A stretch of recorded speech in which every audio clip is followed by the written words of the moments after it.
Nous sommes le jeudi 13 décembre 2018. Cette vidéo fait suite au message prophétique que j'ai fait il y a 7 jours, le 6 décembre 2018. Ce message s'adresse aux chrétiens. J'ai parlé il y a 6 jours de la cause spirituelle du mouvement des Gilets jaunes. La révélation était qu'il y avait derrière l'esprit d'anarchie, de chaos, est basé sur le complotisme.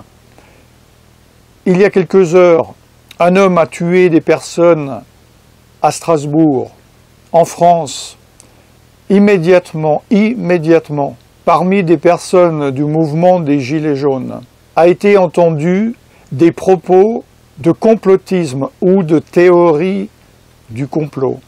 Évidemment, les médias sont étonnés et disent « Tiens, comment cela se fait-il ?» parce qu'ils ne connaissent pas la source. Donc chaque émanation qu'il y a et qu'il va y avoir, ils seront surpris, le monde sera surpris.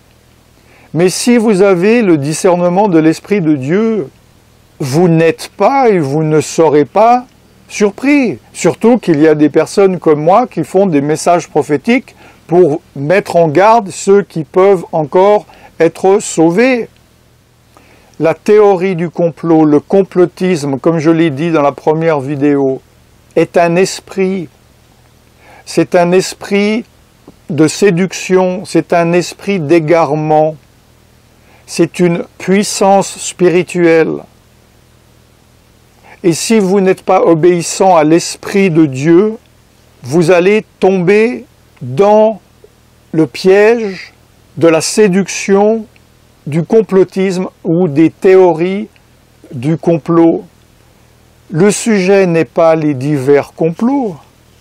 Les complots se suivent et se ressemblent ou se suivent et ne se ressemblent pas. J'ai commencé à mettre des vidéos sur Internet en 2005, bien avant qu'il y ait YouTube. Il y avait déjà cet esprit bien ancré sur Internet. Et des personnes ont développé, et les gens y croyaient. Et ensuite, il était démontré que cela était faux. Et ils continuent à croire aux nouveaux complots. Et il y a des complots qui demeurent et qui grandissent. Le vrai complot du diable est connu, c'est dans la Bible. Mais il y a beaucoup de chrétiens qui sont séduits, qui sont excités d'entendre des complots. Eh bien, ils les entendent. Et non seulement ils les entendent, mais ils y croient. Soyez exposés à l'Esprit de Dieu, à l'écoute de l'Esprit de Dieu pour croire, entendre et obéir aux invectives du Saint-Esprit. Je vais vous donner un verset de la parole de Dieu. Dans 2 Thessaloniciens, chapitre 2 donc. 2 Thessaloniciens 2. Il parle du jour où apparaîtra l'impie, mais il ne s'agit pas de ça aujourd'hui encore.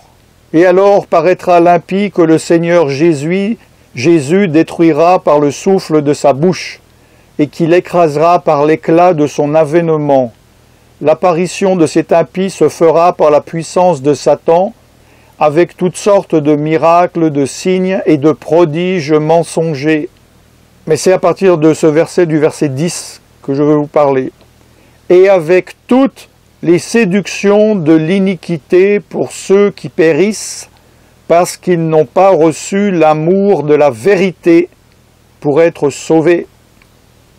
Écoutez, aussi, Dieu leur envoie une puissance d'égarement pour qu'ils croient aux mensonges, afin que tous ceux qui n'ont pas cru à la vérité, mais qui ont pris plaisir à l'injustice, soient condamnés.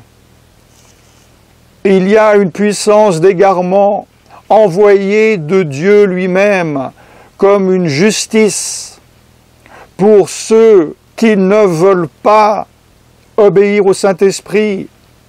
Et cela n'est pas seulement pour les non-chrétiens qui ne veulent pas être convaincus de péché, de justice et de jugement pour être sauvés, mais également pour les gens qui ont reçu Jésus-Christ comme sauveur et soi-disant comme Seigneur, je dis soi-disant, s'ils n'obéissent pas, ce n'est pas son Seigneur, mais qui résistent au Saint-Esprit et qui continuent à s'exposer et à croire et à écouter tous les mensonges, toutes les séductions des esprits.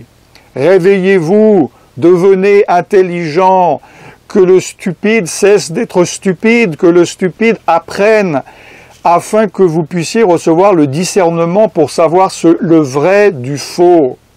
La vérité se révèle dans ce mouvement. Nous avons vu aujourd'hui, dans les nouvelles, il disait que parmi les fondateurs, ils étaient tous atteints de ce syndrome. Et le monde est surpris, parce qu'il ne connaît pas la vérité. Mais nous connaissons la vérité, car Dieu nous la révèle. Réveillez-vous, je veux en sauver, si je peux, encore quelques-uns. Cessez de vous enfoncer dans la séduction du péché, dans la séduction du monde, dans la séduction de l'esprit du monde. Cessez de vous exposer à l'esprit du monde. Exposez-vous à la parole de Dieu, exposez-vous à l'Esprit de Dieu, afin que vous puissiez discerner ce qui est bien et ce qui est mal, ce qui est vrai, ce qui est faux, ce qui est de Dieu et ce qui est du diable.